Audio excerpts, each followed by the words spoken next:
conforme prometido no vídeo passado, hoje eu vou falar sobre falsos cognatos.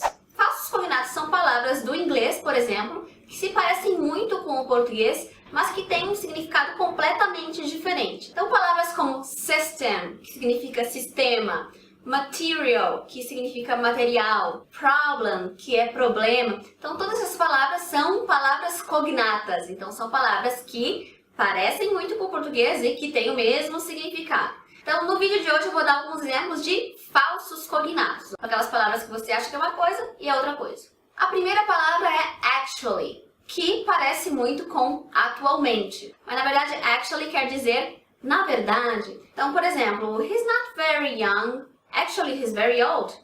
Então, ele não é muito jovem. Na verdade, ele é bem velho. Então, esse actually tem esse sentido de na verdade. Então, nada de atualmente, porque atualmente em inglês se diz nowadays, ou currently, ou at present, ou now. Segundo false friend é attend, que parece muito com atender, né? Mas na verdade não é. Então, quando você diz I attended a class, eu assisti uma aula. I attended a speech, eu assisti uma palestra, ou eu participei de uma palestra. Enroll não significa enrolar, e sim se registrar ou se matricular. Library, que parece muito com livraria, na verdade é biblioteca. So you can't say that you bought a book in the library. Você não pode dizer que você comprou um livro na library, porque library é biblioteca. You borrow books in the library. Você pega emprestado, você aluga esses livros na biblioteca. E livraria em inglês é bookshop.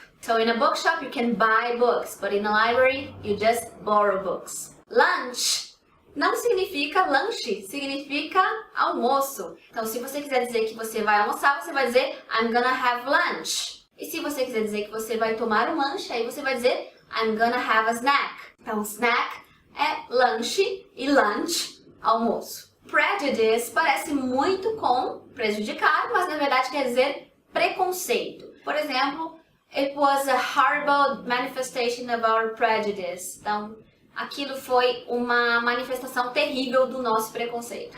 Prejudice, preconceito.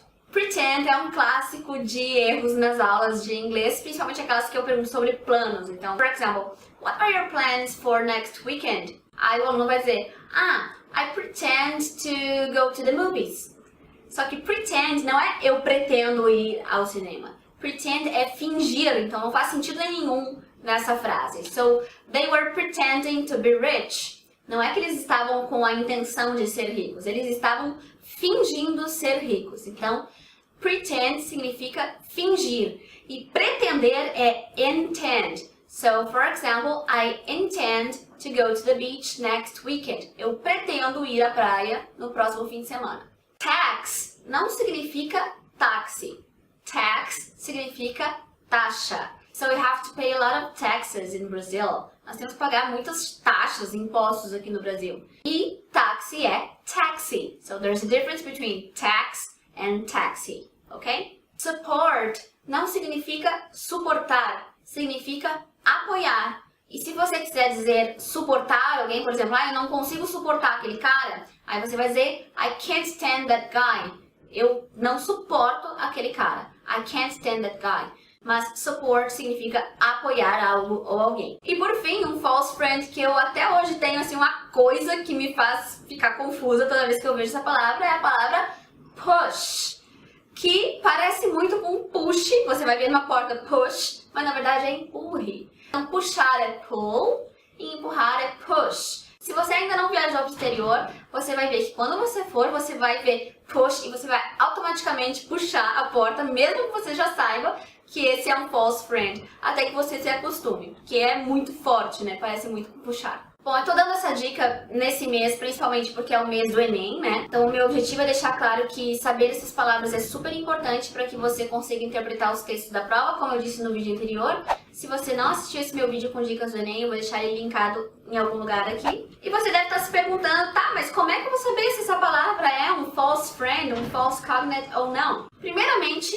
lendo. Então, quanto mais você lê, mais você vai aprendendo essas palavras pelo contexto e você vai automaticamente meio que internalizando o significado dessas palavras meio que sem se dar conta mesmo, assim. Então, lendo muito e, em segundo lugar, procurando listas dessas palavras mesmo para você conhecer que tipo de palavra tem esse significado. Dê uma olhada nas listas de falsos cognatos. Eu vou deixar uma aqui no link da descrição, mas não é difícil encontrar listas muito maiores do que essa que eu vou deixar aqui na internet. É só você procurar. So if you think that this video was useful for you, don't forget to like it and to subscribe to my channel. See you next class and good luck!